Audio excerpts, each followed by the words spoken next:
Alhamdulillahi khaliqi kulli syai' wa raziqi kulli hayy ahata bi kulli syai'in ilma wa kullu syai'in indahu bi ajalin musamma yu'ti wa yamna' wa yakhfidu wa yarfa' wa yadurru wa yanfa' la mani'a lima a'ta wa la mu'tiya lima yamna' wa asyhadu an la ilaha illallah wahdahu la syarika lah lahul mulku wa lahul hamdu wa huwa ala kulli syai'in qadir wa asyhadu anna nabiyyana Muhammadan abduhu wa rasuluh sahibul maqamil mahmud wal haudil mawrud arsalahu rabbuhu rahmatan lil alamin wa qudwatan lil muttaqin fasyaraha bihis sudur wa anara bihil uqul Allahumma salli wa sallim wa barik alaihi wa ala alihi wa ashabihi wa tabi'ina bi ihsanin ila yaumiddin.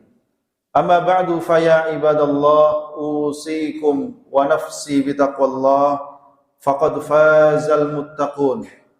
Wa laqad qala ta'ala a'udzu billahi minasy syaithanir rajim. Bismillahirrahmanirrahim. Ya ayyuhalladzina amanu taqullaha wal tanzur nafsum ma qaddamat lighad wattaqullaha innallaha khabirum bima ta'malun. Shadaqallahul azim. Ma'asyiral muslimin, jamaah salat Jumat yang dimuliakan oleh Allah Subhanahu wa taala. Marilah kita senantiasa mewujudkan rasa syukur kita kepada Allah atas semua limpahan nikmat dan karunia yang diberikan kepada kita, baik nikmat yang zahir maupun nikmat yang batin, yang dengan semua kenikmatan itu kita bisa hidup di dunia dan menikmati semua fasilitas yang Allah sediakan untuk kita, terutama nikmat iman dan Islam, yang dengan nikmat iman Islam ini kita merasakan dan mengetahui betul apa tujuan dari kehidupan kita di dunia. Yang dengan nikmat iman dan Islam ini kita jadi mengetahui apa arah kehidupan kita, dan kita menjadi faham kemana kita akan kembali setelah kita mati meninggalkan dunia ini. Maka marilah kita mewujudkan rasa syukur itu dengan senantiasa mewujudkan ubudiyah kita, penghambaan diri kita secara totalitas kepada Allah Subhanahu wa taala dengan menjalankan perintah-perintahnya, menjauhi larangan-larangannya, dengan menjaga keimanan dan meningkatkan ketakwaan sebagai bagian melaksanakan wasiat Allah, ya ayyuhalladzina amanu taqullaha haqqa tuqatih wa la tamutunna illa wa antum muslimun. Bertakwalah kalian dengan sebenar-benarnya ketakwaan, dan janganlah kalian mati meninggalkan dunia ini kecuali memastikan dalam kondisi Islam, dalam kondisi berserah diri kepada Allah Subhanahu wa taala. Ma'asyiral muslimin, jamaah rahimakumullah. Allah yang Maha mengetahui telah menyiapkan berbagai macam sarana agar manusia yang Dia ciptakan tidak tersesat kehidupannya di dunia ini. Karenanya Allah utus para nabi dan rasul. Allah berikan kepada mereka risalatut tauhid dan hukum-hukum syariat untuk membimbing manusia agar mereka hidup berada di atas jalan yang lurus untuk mencapai kebahagiaan hidup di dunia maupun di akhirat. Namun telah menjadi sunnatullah bahwa pertarungan antara al-haq dan al-batil akan selalu terjadi di muka bumi ini. Karena itulah Allah Subhanahu wa taala telah memberikan kepada kita satu panduan, satu senjata yang juga digunakan oleh para nabi dan rasul di dalam memerangi kebatilan dan ahlul batil, yaitu agar senantiasa berlindung kepada Allah Subhanahu wa taala, zat yang maha kuat, zat yang maha kuasa, dan meminta pertolongan kepadanya karena tidak ada kemenangan kecuali hanya dari sisi Allah Subhanahu wa taala. Salah satu doa yang dibaca oleh seorang nabi yang mulia yaitu Nabi Nuh alaihi salam, ketika beliau telah berdakwah kepada kaumnya ratusan tahun, mendapatkan berbagai macam cobaan dan ujian, menerima berbagai macam perlakuan buruk dan permusuhan, maka Nabi Nuh alaihi salam berlindung kepada Allah dan memohon pertolongan kepadanya. Beliau berdoa sebagaimana Allah abadikan dalam surah Al-Qamar ayat ke-10, fada'a rabbahu anni maghlubun fantasir. Maka Nabi Nuh berdoa kepada Tuhannya, maka beliau berkata, "Anni maghlubun," sesungguhnya aku dikalahkan. "Fantasir," maka berikanlah pertolongan dan kemenangan kepadaku. Ma'asyiral muslimin jamaah rahimakumullah, ketika seorang nabi atau orang-orang yang beriman mereka mengadukan persoalan perjuangannya kepada Allah Subhanahu wa taala dan memohon pertolongan kepadanya, maka itu bukan berarti menunjukkan kelemahan di dalam perjuangan. Karena seorang nabi dan orang-orang yang beriman, mereka meyakini bahwa tidak ada yang paling kuat di muka bumi ini, bahkan di alam semesta ini, melebihi kekuatan Allah Subhanahu wa taala. Maka ketika para nabi dan orang-orang yang beriman mereka kembali berlindung kepada Allah dan memohon pertolongan kepadanya, maka sesungguhnya ia sedang memanggil kekuatan yang Maha Esa, yang Maha Kuasa di atas segala-galanya, yang kalau Allah sudah memberikan pertolongan, maka tidak ada siapapun yang akan mengalahkannya.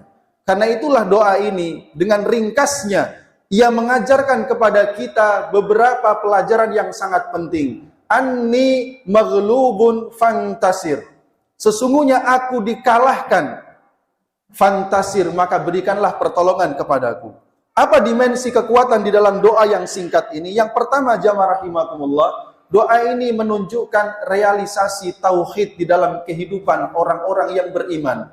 Karena ketika seorang beriman mendapati kesulitan, cobaan yang sangat berat dalam kehidupannya, ia tidak akan pernah menemukan tempat yang terbaik untuk mengadu, untuk meminta pertolongan, kecuali hanya kepada Allah. Ketika seorang manusia mengadu kepada sesama manusia, maka manusia tempat mengadunya adalah sama-sama makhluk yang lemah.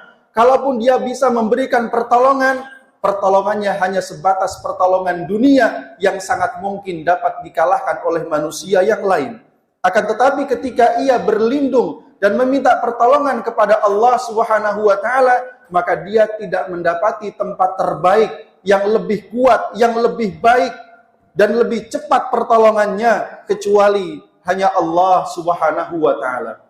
Kemudian jamaah rahimakumullah, dalam doa yang ringkas ini kita juga belajar bahwa doa ini mengungkapkan kepada kita tentang keyakinan seorang mukmin bahwa kemenangan itu hanya akan diraih dari Allah Subhanahu wa taala. Sebagaimana Allah Subhanahu wa taala berfirman dalam Al-Qur'an, "Wa man nasru illa min indillah, innallaha azizun hakim." Dan tidak adalah kemenangan itu melainkan dari sisi Allah Subhanahu wa taala, karena sesungguhnya Allah itu Maha Perkasa lagi Maha Bijaksana. Orang-orang yang beriman pasti mengetahui bahwa di dalam sejarah orang-orang yang beriman, semenjak Nabi Nuh alaihi salam sampai dengan Nabi Musa, Nabi Isa, bahkan dalam sejarah perjuangan Rasulullah sallallahu alaihi wasallam, Allah tidak pernah menggantungkan kemenangan orang-orang beriman pada banyaknya jumlah mereka atau seberapa kuat persenjataan yang mereka miliki. Maka orang yang beriman meyakini bahwa seberapa kuat pun persiapannya, seberapa banyak pun jumlah pasukan yang dimiliki, tapi kalau tidak diimbangi dengan keimanan, ketakwaan yang kuat kepada Allah Subhanahu wa taala dan tidak ditambah dengan kepasrahan yang total kepadanya, maka kemenangan itu mustahil untuk didapatkan.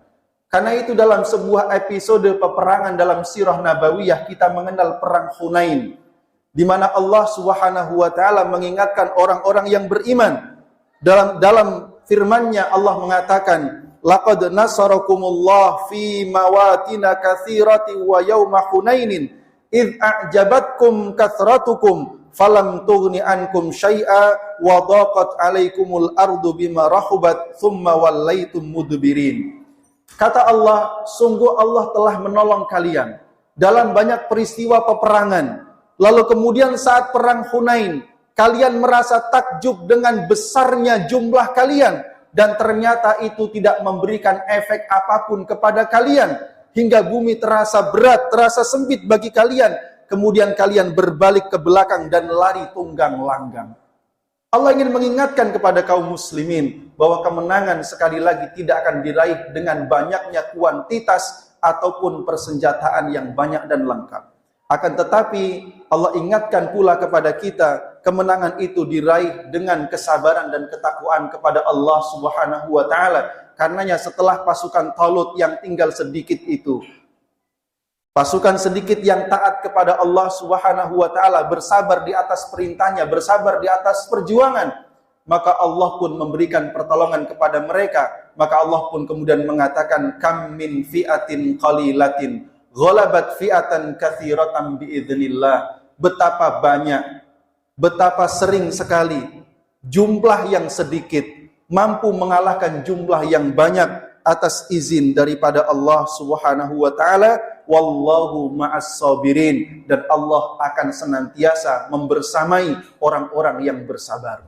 Ma'asyiral muslimin jamaah rahimakumullah. Kemudian dimensi kekuatan dalam doa yang ringkas tadi kita belajar darinya tentang realisasi sikap iftiqar kepada Allah Subhanahu wa taala. Apa itu iftiqar? Iftiqar adalah merasa fakir, merasa miskin dan butuh terhadap pertolongan Allah Subhanahu wa taala.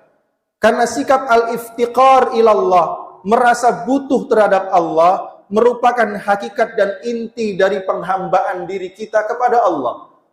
Seorang hamba, dia disebut sebagai hamba Allah, abdullah. Manakala ia merendahkan dirinya di hadapan Allah, merasakan dirinya tidak memiliki apapun daya upaya dan kekuatan, kecuali yang bersumber dan yang diberikan oleh Allah Subhanahu wa taala. Maka ketika Nabi Nuh berdoa, anni maghlubun fantasir, aku telah dikalahkan, maka berikanlah pertolongan kepadaku. Beliau telah menampakkan rasa butuhnya terhadap pertolongan Allah Subhanahu wa taala. Maka semakin seorang mukmin itu merasakan kebutuhan untuk ditolong oleh Allah, maka pertolongan Allah pun semakin cepat dan semakin dekat untuk mendatanginya. Allah Subhanahu wa taala berfirman, ya ayyuhan nas antumul fuqara'u ilallah wallahu huwal ghaniyul hamid. Wahai sekalian manusia, kalianlah orang-orang yang fakir, orang-orang yang butuh kepada Allah, sedangkan Allah dialah zat yang maha kaya lagi maha terpuji. Seorang ulama Sahal At-Tustari, beliau juga mengatakan bahwa tidak ada pintu yang lebih dekat bagi hamba kepada Allah melebihi pintu al-iftiqar, merasa butuh kepada Allah Subhanahu wa taala, dan perasaan butuh itu diantaranya diwujudkan dalam doa-doa yang dia panjatkan kepada Allah Subhanahu wa taala. Ma'asyiral muslimin jamaah rahimakumullah. Kemudian kita juga belajar dari doa yang singkat ini bahwa ketika kita berdoa dengan menggunakan doa-doa yang diajarkan oleh Allah dan Rasul-Nya, atau kita berdoa dengan doa-doa yang pernah dibaca oleh orang-orang yang mulia, para nabi dan orang-orang yang saleh, maka doa-doa ini lebih dekat untuk diijabah oleh Allah Subhanahu wa taala. Karena Allah dalam Al-Qur'an berfirman, ulaikal ladzina hadahumullah, ulaikal ladzina hadallah fabihudahum muqtadi. Mereka itulah para nabi, orang-orang yang Allah berikan petunjuk kepada mereka, maka teladanilah hidayah, maka teladanilah petunjuk yang Allah berikan kepada mereka. Kemudian jamaah rahimakumullah, maka siapapun yang berdoa dengan doa ini dan meyakini terhadap kandungan dan maknanya, maka akan terwujud baginya janji-janji daripada Allah Subhanahu wa taala. Mengapa demikian? Karena seorang yang beriman, ketika dia berdoa kepada Allah dengan penuh kekhusyuan dan meyakini bahwa apapun yang dijanjikan oleh Allah akan terwujud dalam kehidupan dunia ini, maka ia akan mendapatkan bahwa Allah lah satu-satunya zat yang janjinya tidak pernah meleset dalam kehidupan. Karena itu jamaah rahimakumullah, kalau kita sering mendengar pidato-pidato yang disampaikan oleh juru bicara Mujahidin Palestina Abu Ubaidah, ia seringkali mengutip ayat-ayat Al-Quran yang berisi tentang janji-janji Allah. Ia selalu memberikan semangat kepada kaum muslimin yang seharusnya kita memberikan semangat kepada mereka, tapi justru dialah yang memberikan dan membakar semangat perjuangan kita.